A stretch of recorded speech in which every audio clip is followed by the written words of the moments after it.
আসসালামু আলাইকুম ওৰহমাতুল্লাহি ওয়াবাৰাকাতুহু। আপোনালোকৰ ওপৰত আল্লাহৰ ৰহমত বৰকত আৰু শান্তি বৰ্ষিত হওক। আউযুবিল্লাহি মিনাশ শাইতানিৰ ৰাজিম বিসমিল্লাহিৰ ৰহমানিৰ ৰহিম। খেদা খোৱা শয়তানৰ কুচলনিৰ পৰা আল্লাহ তুমি আমাক ৰক্ষা কৰা। পৰম কৰুণা পৰম দয়ালু আল্লাহ তাআলাৰ নামত আৰম্ভ কৰোঁ।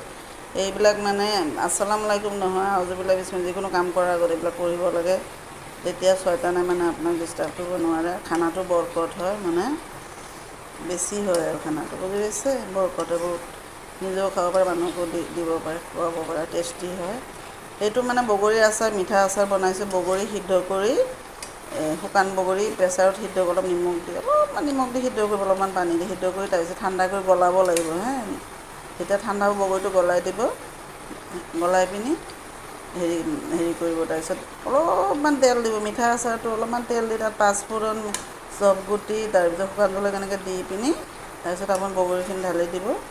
দি তাতে অলপ নিমখটো দিয়াই আছে, খালি অলপ হালধি, অলপ জলকীয়া গুড়া, অলপ ধনিয়া গুড়া, এনেকৈ অলপ অলপ অলপ অলপ দিব। দি লাষ্টত হয় গুড় মিঠাই নহয় চেনি দি পিনি আপুনি ধুনীয়াকৈ এনেকৈ বনাব।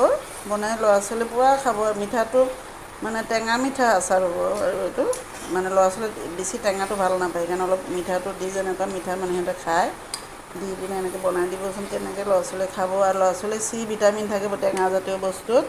নেমুৰ পৰা আৰম্ভ কৰি যিমান টেঙা জাতীয় বস্তু চব চি ভিটামিন হয়। চি ভিটামিন আমাৰ গাৰ ছালৰ কাৰণে ভাল, হজমৰ কাৰণে ভাল।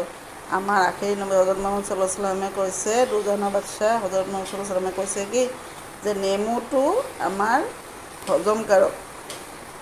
আপুনি ভাত খাওঁতে দালিৰ লগত নেমু খাব, নেমুৰ চৰ্বত খাব, নেমুৰ আচাৰ খাব। নেমুটো বহুত মানে ভাল বস্তু, মানে হজম কৰে। আৰু এইটো আমাৰ নবীজীয়ে কৈছে।